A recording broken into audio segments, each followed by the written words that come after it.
तो जी न्यूज लगातार हर एक बड़े खुलासे आपके सामने कर रहा है और पीएफआई के सारे प्लान्स को जी न्यूज ने डिकोड किया। और इस वक्त की जो बड़ी अपडेट है इससे जुड़ी हुई वो ये कि पीएफआई के निशाने पर मुस्लिम युवक थे, आतंकी संगठनों से जोड़ना चाहते थे इन युवकों को। पीएफआई से मिले दस्तावेज से ये बड़ा खुलासा हुआ है। लश्कर आईएस से युवाओं को जोड़ने पर जोर दिया जा रहा था। ये बड़ी अपडेट इस वक्त की आपको हम बता रहे हैं, यानी पीएफआई पर जी न्यूज का एक और बड़ा खुलासा। पीएफआई के निशाने पर मुस्लिम युवक जिन्हें आतंकी संगठनों से जोड़ा जा रहा था। इसी बीच आरजेडी सांसद मनोज झा का भी बड़ा बयान आया। उन्होंने कहा कि हर नफरत फैलाने वाली संस्था पर बैन लगे, नफरत के कारोबारियों पर एक्शन होना चाहिए। यानी आरजेडी के एक नेता का बयान और वो ये कहते हैं कि नफरत फैलाने वाली संस्थाओं पर बैन होना चाहिए।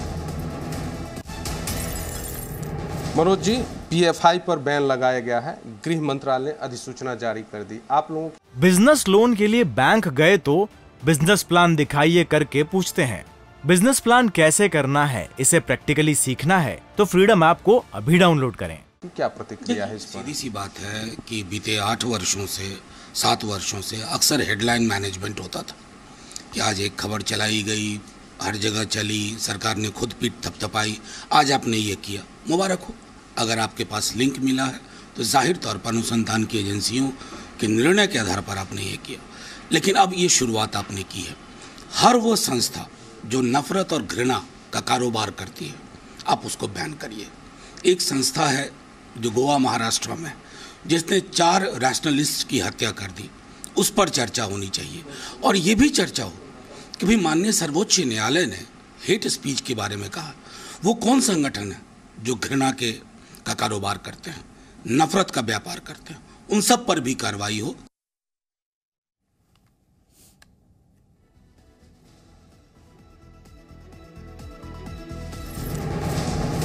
एक और बड़ी खबर आपको बता दें, पीएफआई बैन पर समाजवादी पार्टी का भी बयान आया है। बीजेपी की ध्यान भटकाने की कोशिश है, समाजवादी पार्टी की तरफ से कहा गया। एसपी प्रवक्ता अमीक जामेई ने यह बड़ा बयान दिया कि ध्रुवीकरण के लिए बैन की कार्रवाई की गई। पीएफआई को बैन करके सरकार 2 काम करना चाहती है। एक तो यह है कि पूरे देश में महंगाई पर, किसानी पर, स्वास्थ्य पे, शिक्षा पे, डेवलपमेंट पे कोई चर्चा ना हो। दूसरा यह कि पूरे देश में इसके जरिए ध्रुवीकरण का काम 2024 के लिए किया जाए और इस देश में मुसलमानों को इसके जरिए डराने का, धमकाने का काम किया जाए। प्रधानमंत्री जी, आपसे तो पूरे देश में कोई डरता नहीं है, ना आपकी किसी पुलिस से कोई डरता है। सवाल यह है कि जो पूरे देश में युवाओं का, छात्रों का, शिक्षकों का, महिलाओं का, आंगनवाड़ियों का, किसानों का जो विद्रोह आपकी गलत नीतियों की वजह से चल रहा है, वो तो रुकने वाला नहीं है। तो 2024 का जो आपका सिंहासन है उसको खाली करिए, जनता आगे बढ़ रही है।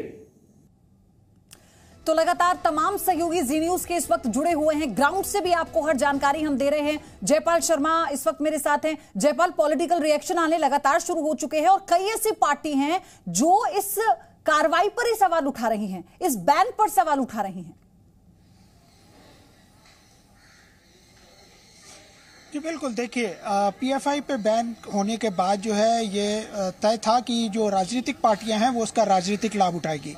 और यही वजह है कि जो बयान आ रहे हैं राजनीतिक पार्टियों की तरफ से, वो लगातार कहीं न कहीं एक कटाक्ष करते हुए नजर आ रहे हैं, जब वो बोलते हैं कि हर जो नफरत फैलाने वाली संस्था है उसके ऊपर बैन लगना चाहिए। हालांकि वो स्पष्ट रूप से कुछ नहीं बोलते, लेकिन कहीं ना कहीं वो निशाना लगाने की कोशिश जरूर करती हैं और उसके राजनीतिक लाभ लेने की कोशिश है। हालांकि हर पार्टी इस बात को जरूर कह रही है कि अगर वो संस्था पीएफआई अगर इस तरह की कोई नफरत फैला रही थी या उसकी कार्रवाई संदेह के घेरे में थी तो उसके ऊपर कार्रवाई की जानी चाहिए। लेकिन ये राजनीति है और उनका ये कहना कि उसको बैन सिर्फ इसलिए किया गया है क्योंकि ये सरकार जो है इस वोटों का ध्रुवीकरण करना चाहती थी।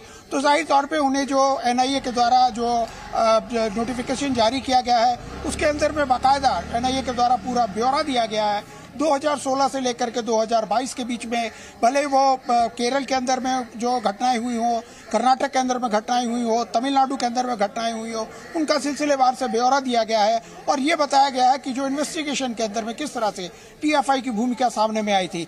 तो जाहिर तौर पे उन सबको देखने के बाद वो उस तरह का कमेंट करें तो शायद ज्यादा बेहतर होगा। लेकिन जाहिर है राजनीति है, लोकतंत्र है, राजनीतिक पार्टियां हैं और हर सरकार के द्वारा किए गए एक्शन के ऊपर में वो उसका राजनीतिक लाभ लेने की कोशिश जरूर करती है।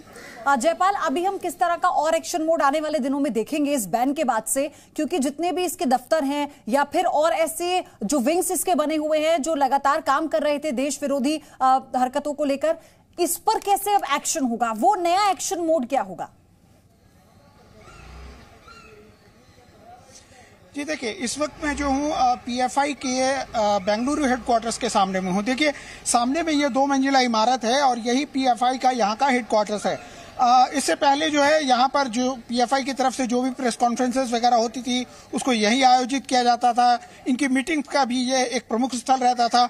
22 तारीख को जो कार्रवाई हुई है, यानी 22 सितंबर को एनआई के द्वारा कार्रवाई जो की गई, उसके बाद यहाँ पर से काफी ज्यादा मात्रा में कागजात को जब्त किया गया था, लैपटॉप जब्त किए गए थे, यहाँ पर मौजूद जो लोग थे उन लोगों के मोबाइल फोन भी जब्त किए गए थे और उसके बाद इस बिल्डिंग को सील कर दिया गया था। यहाँ पर पुलिस का पहरा बैठा दिया गया था। लेकिन आज जब ये बैन की कार्रवाई सामने में आई है उसके बाद यहाँ पर जो है सुरक्षा बल काफी ज्यादा तैनात कर दिए गए हैं। इस बिल्डिंग से बाहर आगे की सड़क तक जो है पुलिस का बल लगाए गए हैं और इसके साथ ही रह करके पुलिस की गाड़ियां। जयपाल, आपसे और जानकारी हम लेते रहेंगे क्योंकि पल पल की अपडेट जी न्यूज दर्शकों तक पहुंचा रहा है। हर एक बड़ी जानकारी जी न्यूज सबसे पहले आपको दिखा रहा है और इसी पर हम बने हुए हैं। बड़ी कवरेज आप देख रहे हैं। बिजनेस लोन के लिए बैंक गए तो बिजनेस प्लान दिखाइए करके पूछते हैं।